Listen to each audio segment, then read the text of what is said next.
విజ్ఞులైన ఆంధ్రప్రదేశ్ మహాశయులకి నేను వినయపూర్వకంగా రెండు విషయాలు మనవి చేయదలుచుకున్నాను.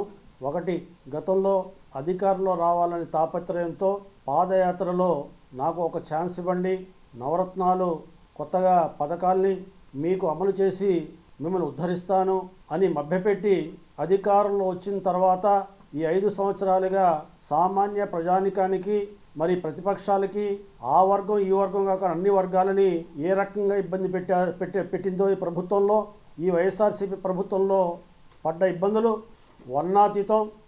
ఈరోజు ప్రజాస్వామ్యం లేదు, వాక్ స్వాతంత్రం లేదు, స్వేచ్ఛ లేదు, అభివృద్ధి లేదు, ఉద్యోగాలు లేవు, ఉపాధి లేదు, సంపద తగ్గిపోయింది. అదే రకంగా కుటుంబ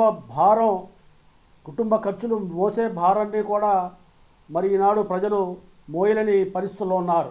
ఈ రకమైన పరిస్థితుల్లో ప్రజలు ఈ ప్రభుత్వాన్ని సాగనంపాలి, అనవసరంగా మంచి చేసే వ్యక్తిని వదిలేసి ఈరోజు రాష్ట్ర అభివృద్ధి కోసం పాటుపడే చంద్రబాబు నాయుడు కాదని మేము మరి జగన్మోహన్ రెడ్డిని ఎన్నుకోవటం తప్పు చేసామని ఆలోచించుకొని ఈరోజు ప్రజలు వ్యతిరేకత పెరిగిపోయిన తర్వాత ఆ వ్యతిరేకత నుండి బయటపడటానికి జగన్మోహన్ రెడ్డి గారు అనేక కుయుక్తులు పన్నుతున్నారు.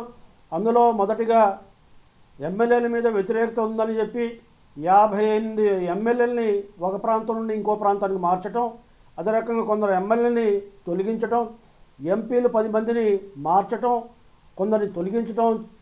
ఈ ప్రక్రియలో భాగంగానే మళ్ళీ ఈరోజు బీసీ ఉపకులాల ద్వారా కొందరికి మరి పోటీ చేసే అవకాశాలు, ఎంపీ స్థానాలు పోటీ చేసే అవకాశాలు, ఎమ్మెల్యే స్థానాలు పోటీ చేసే అవకాశాలు కల్పించి ఈరోజు మైనార్టీ వర్గాలు ముస్లింలను కూడా ఈరోజు మభ్యపెట్టి ముస్లింలకు ఏం చేయకుండానే ఎక్కువ సీట్లు కేటాయించడానికి ప్రయత్నం చేస్తూ ఈరోజు బీసీ ఉపకులాలు అదే రకంగా మైనార్టీ వర్గాలకి టికెట్లు ఇచ్చి వాళ్ళు ఓట్లు పొందాలని ఒక దురుద్దేశంతో, ఒక మోసపూరితమైన విధానంతో ఈనాడు మభ్యపెట్టి మళ్ళీ గెలవాలని తాపత్రయపడే పరిస్థితిని ఈ సందర్భంగా మీరు గమనించాలి.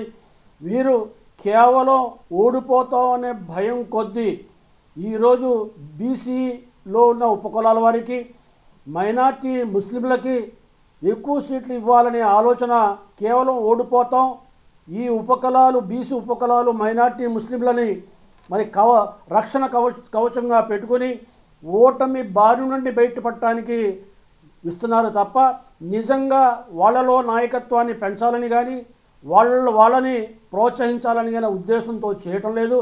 మరోసారి ఈరోజు మోసం చేసి దగా చేసి మళ్ళీ అధికారంలో రావడానికి ప్రయత్నిస్తున్న విధానాన్ని ఈరోజు ప్రజలందరూ గమనించాలి.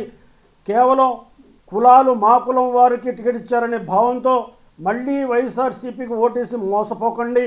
ఈ రాష్ట్ర భవిష్యత్తు బాగుపడాలి, మన పిల్లల భవిష్యత్తు బాగుండాలంటే మళ్ళీ తెలుగుదేశం పార్టీకి చంద్రబాబు నాయకత్వంలో మరి ప్రభుత్వానికి మనం బాసటగా నిలవలసిన ఆవశ్యకత, చారిత్రాత్మకమైన ఆవశ్యకత ఎంతైనా ఉందని ఈ సందర్భంగా మనం చేస్తున్నాం.